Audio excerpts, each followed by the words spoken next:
Welcome to The Dream Won't Stop. Surely we have all heard about the topic of Daca, and you might know someone that is a Daca recipient or has been in a manifestation or march on this topic. In today's program, we will explain what Daca is, and we will show the different impacts that it has caused and the changes that many dreamers have faced in the past few months.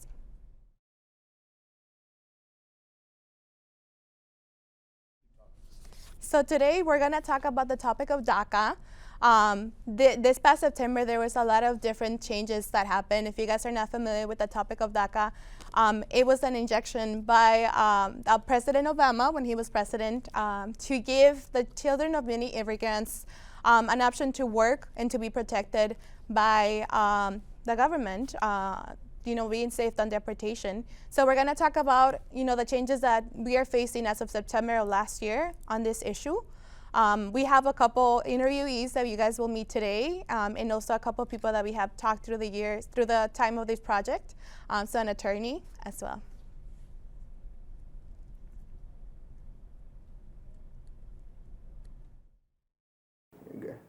The dream won't stop. The dream won't stop. The dream won't stop. The dream won't stop. Welcome and thank you for continuing with us. Today I am pleased to present you an informative program about one of the most transcendental things in the politics of the United States. We will talk about the constant struggles that the Dreamers are facing due to the recent changes in the Daca program. First, it is necessary to understand what the Daca program consists of. Let's go with an expert on immigration cases, Attorney Joseph Rivas. DACA is actually an acronym. It really means Deferred Action for Childhood Arrivals. And it is basically a program that was initiated and established by former President Barack Obama, and that was back in 2012. And it is not a law as most people think it is, and it is not a legal status. The first two words of DACA, Deferred Action, is a piece of legislation and regulation that has been in existence for a long time. Many times people are apprehended by the immigration authorities, and they're going to be placed in removal, or what most people call deportation. For his DACA program, children had to be brought into the United States before they were 16 years of age. Back in 2012, folks could apply for DACA status if they were under the age of 31. So if you were 31 in 2 weeks, you could not apply for DACA. But so from 2012 through 2017, we had DACA. And then after the election of President Trump, he rescinded DACA on September 5 of 2017. And so he said no new DACA applications. And those folks who did have DACA, he gave them 1 month to apply for extensions, but the whole program was then to shut down on March 5 of 2018. So it is a very tenuous situation to have. It is no permanent resident status, not even citizenship status.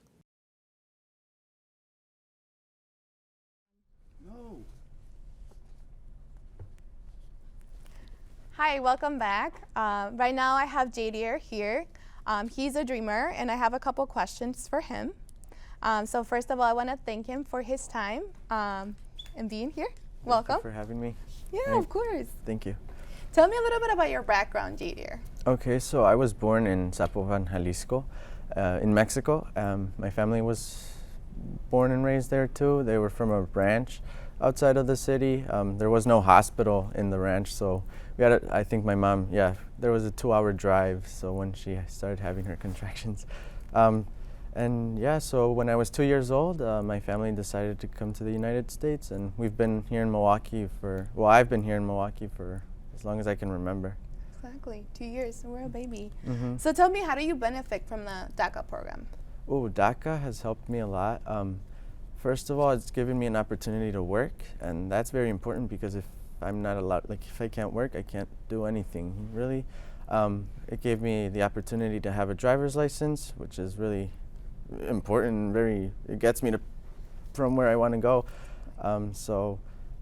Those two are very important, being able to work, which is allowing me to continue my studies, and driving. It's very important. Very important, exactly. So tell me, when you found out the news this past September 2017, what was your reaction? When Daca was rescinded, I just felt like the world was gonna end, because it was all this effort that I put into, like all this money that I invested in my college and my education. It just felt like it was just gonna be for nothing at that time. I mean, I had 2 years with the permit, and when it expired, I just felt like, wow, this was really worthless. I should have started working beforehand. I shouldn't have never gone to college, because what am I going to do with a degree if I won't be able to use it? So I really felt like the world was going to end, because, my parents did so much for me, and they wanted me to go to college. They wanted me to, be who I wanted to be. And, I grew up believing that, like when your teachers told you, like, oh, you can be whatever you want to be. And that's not the case. Unfortunately, it's not the case. And so when that happened, I was just bummed. Tell me, what are you doing at the moment, to alleviate, some of the stress? What are you doing, to kind of convince other people to be on our side and show them that, we're not immigrants, taking people's jobs, showing that we are just humans and want to make a living? What are you doing?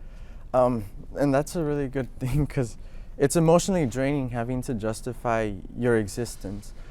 So I try to take care of myself first, do my studies. I work as best as I can. So there I'm resisting in my classroom. I'm doing what I have to do as a citizen, because I am a citizen. Well, not legally, right? But I'm a citizen in the regards where I'm here and I'm like everyone else. But also I'm just being out there in my school when there's a march or something. I'm there and I'm inviting people and encouraging others to do the same. I'm getting involved in my campus, and yeah. Do a lot of people in your family, friends, are they affected by this? Oh yeah, I know mostly everyone who's close to me is affected by this. Some people who don't even qualify for Daca. So yeah, Daca is very important in my family and my friend group too. Excellent, thank you for those answers. Tell me, what do you expect the government of the United States to do about Daca? I mean, they promised an answer, so they have to give us an answer. Hopefully they do consider that we are a hardworking population, that we contribute tons to this economy, that we are people, first of all. I really hope that there is a pathway to citizenship. That is what we need. And not just for us, but for our parents as well, for the original dreamers, that, they did everything for us. So they need us to pass something.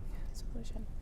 So tell me, what advice do you give to not only other dreamers? Well, let's begin with dreamers. What advice do you give to other dreamers that are not so open about this topic? For the dreamers that are not open about this topic, well, I would tell them to continue doing what they're doing in their works, keep studying hard or keep working hard, and I don't know, it's very hard, because it's not like I have an answer, and it's not something that I can't console them, and so it's just like, do your thing, but it's not very positive. I just can't do much, so. Exactly. No, I understand that well. What about those people that they're not dreamers, but they're involved in this topic? What do you want to tell them? Thanks for the support. It's needed, especially of people who have a voice and who can vote. It's important to have their support, and acknowledging or just being educated as well. I thank them for being educated and wanting to ask questions and being curious. It's very important, because that's how discussions are started. Thank you so much for that feedback. No I want to thank you for being here with us today. Yeah, thank you very much for this interview. And now let's learn more about other dreamers' testimonies. Surviving in a society where there are economic limitations, few jobs opportunities, and no support to go to school is challenging. Pile that all on top of the constant fear of being deported. There are thousands of dreamers in the country facing this difficult, heartbreaking reality every day. In this program, we will hear the 3 stories of 3 young dreamer students who with their families continue to fight for their dreams and the opportunity to stay in this country. Viviana Garcia, Jadier Gonzalez, and Mayra Jimenez were brave enough to open their doors and share their journeys. When I first found out of this new law about the Daca, I feel like it was a very emotional moment for me to know that there's a program that was gonna help me out, succeed, and that was gonna help me out for my future, career, as in to going to college.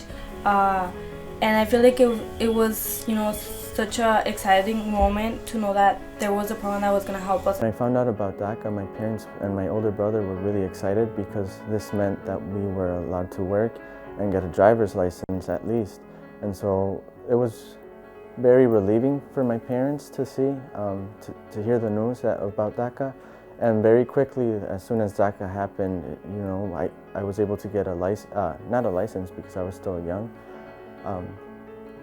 I got an ID, a state ID, and it made things way much easier because we were going to have those opportunities right in the future, right in time for college. And now that I, have that support with Daca, right away grabbing, my goal starting with having a career in the corporate world. So always, grabbing strength from family, knowing that it just starts with family, that they want you to succeed and you don't want to let your parents down.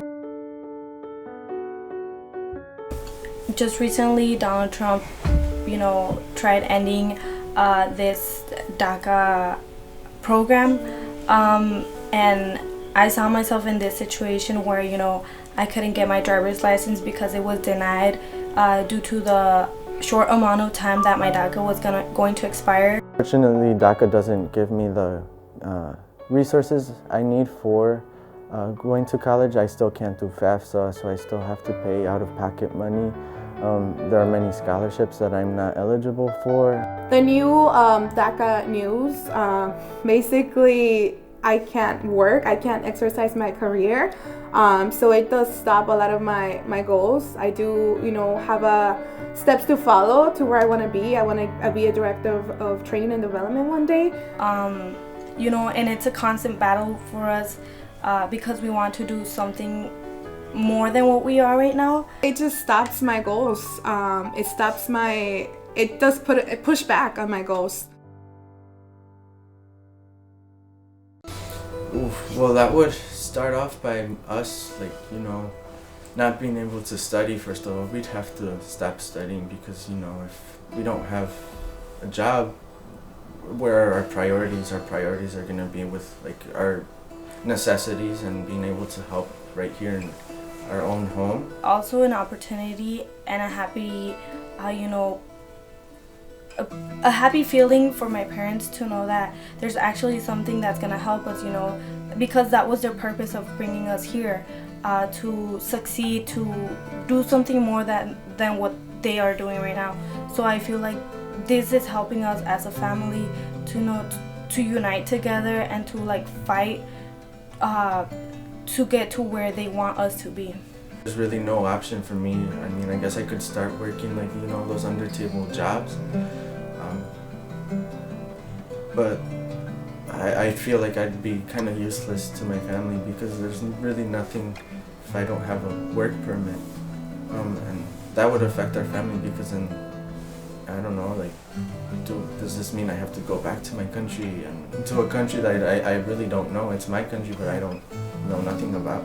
I do help in my family economically, so that they need my help. It's going to stop that. One of my dreams is eventually to finish college, start pursuing my career, help out my community in many ways because, like I said before, this is what my parents brought me here to, succeed in life, to come here to help, benefit this country, so that not only they get benefit, but also the people around us. So my dream is to like speak many languages, become a polyglot, and maybe be an interpreter or translator, or maybe teach the languages. So traveling abroad would be one of my biggest dreams, and I can't do that right now because I'm undocumented. But that would be my biggest dream, to be able to travel. I want to be a director of training and development one day. It's been really a lesson in how communities organize and mobilize for social change. It's been inspiring, but it's also very sobering to know that it's a long fight, and it's necessary to put in all this work to kind of affect this sort of change. Definitely pushing back as well. You know, we're here to stand strong with each other, and we're here to stay. You know, that quote is very powerful. Truly, we're here to stay. This has been our life story for us for many years, or us since we were babies. So that's all we know, and we are gonna keep pushing. I definitely fight for something because Daca is helpful, but I don't think Daca is enough, because it still leaves us in that limbo where we don't have a pathway to citizenship, and we want that assurance that we can contribute to this country and be able to keep that security. Definitely fight for this program. It's not the final solution to our situation, but I feel like at the moment it's a temporary solution that we are getting. So, you come here with a mentality that they're gonna help us, and this program has helped me in a lot of ways. You know, it has helped me get so many things that before I couldn't get, and eventually I think I would keep fighting for this program, because it has helped me in a lot of ways, not only me but the other individuals that are in my same situation. I think it's frustrating to know that we have been here as Latinos many different times before, to know that we've had to justify why we deserve to be in this country, why we deserve to be Milwaukeeans or Wisconsinites. But it's motivating to know that communities aren't going to give up, regardless of the barriers that are put in front of them. They're going to continue to organize. Just like these three testimonies, there are thousands of stories to be known around the country. Many of these DACA recipients will insist and keep fighting to make their dreams come reality, to have a bright future for them and their families. So remember, the dream won't stop. After getting to know these touching stories, it is also important to know the position of people that work for our community. For these reasons, today we have with us Maria Barker. She has been working with Dreamers for a long time. Welcome, Maria. Thank you so much for being with us today. You're very welcome. Thanks. Tell me about your background, the organization that you work with. Okay, so I work for Planned Parenthood of Wisconsin, and Planned Parenthood of Wisconsin is our reproductive health organization. We have 3 different departments. The department that most communities are familiar with are our health centers, our clinics, and our clinics provide vital health services to anyone who seeks us out. We do anywhere from life-saving services like detection for breast cancer, cervical cancer, to testing and treatment for sexually transmitted infections, to pregnancy tests, a variety of healthcare services. We see quite a few people who are below the poverty guidelines. We see anyone, whether they have insurance or no insurance, so we don't turn anyone away. I work for the community education department, and in the community education department, we go out into the community and we help families become comfortable with conversations about sexuality. We train professionals to be comfortable talking to their participants about sexuality. For example, school nurses, anyone who's working out in the community in the field of sexuality.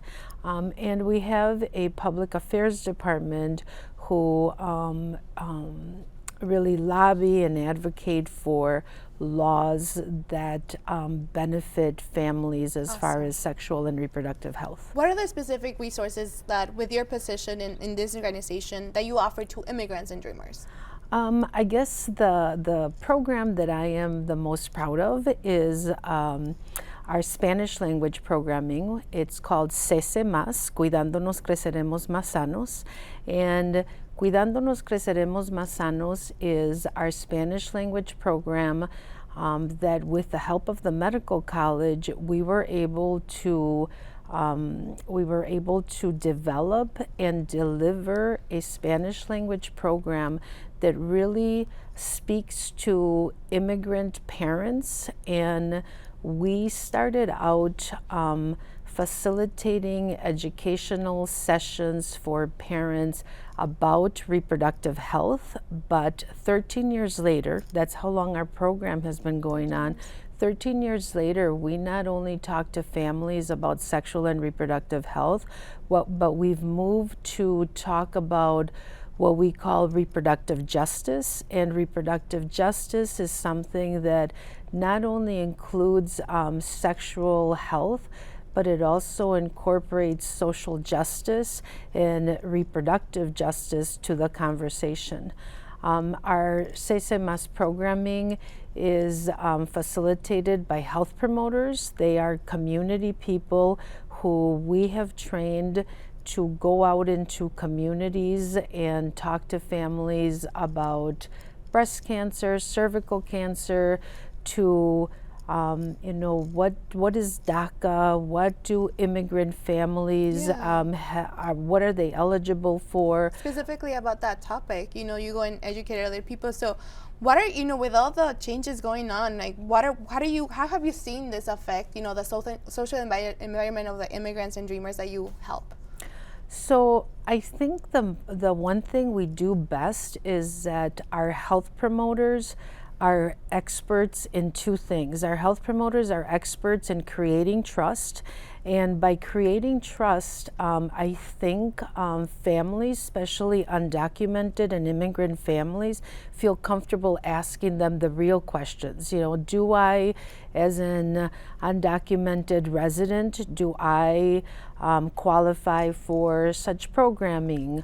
A lot of our parents, just like every parent, want the best for their kids, so they're always looking for good resources to help their children out. So again, our health promoters are experts in creating that trust so that they get the real questions, and our health promoters are also experts at community resources. So we hook up families with reputable organizations and places that can help them with a variety of resources, anywhere from healthcare to like organizations like the Young People's Resistance Committee that can help people fill out Daca applications for. What do you want to tell the dreamers right now? We want to tell the dreamers is to keep being dreamers and keep them fighting. And just like you were able to get this far, I'm sure your dreams will be coming true any moment now, because within you having a fight within you.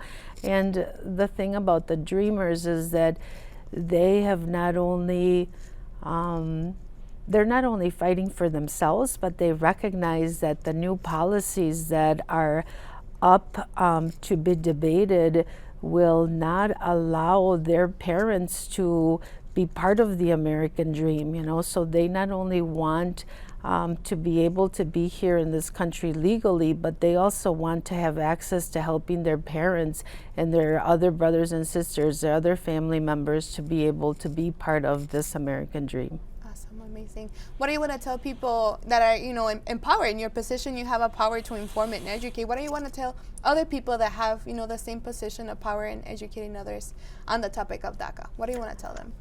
I think that everyone, regardless of where they were born, where they come from, should have an equal opportunity to fulfill their dreams. And everyone, we as human beings, we all deserve to be healthy, happy, strong, and have the capacity to fulfill our lives' dreams. And a lot of the dreamers, a lot of us immigrant people come in and we live to our full potential and dream to our full potential, and in return help communities, including white communities, including citizens, including everyone.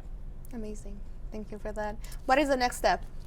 The next step is continuing to work with health promoters to continue to provide them with the resources they need to be able to bring back to our Latino families the accurate, precise information they need to be able to have their own voice and make their lives whatever they want it to be. Exactly. What about the members in Congress and Senate? What do you want to tell them? I guess I would say pay attention to the contributions of all the immigrant populations that have made this country the strong country it is. And in order for it to continue to be a strong country, we have to and must continue to be part of the population. Exactly. Thank you so much. I want to take the time to appreciate your valuable feedback, and thank you for taking the time to be here today. In this way, we conclude today's program. We hope that the testimonies and the information we've shared with you will be of great interest and help to you. Thank you so much for tuning in, and this has been The Dream Won't Stop.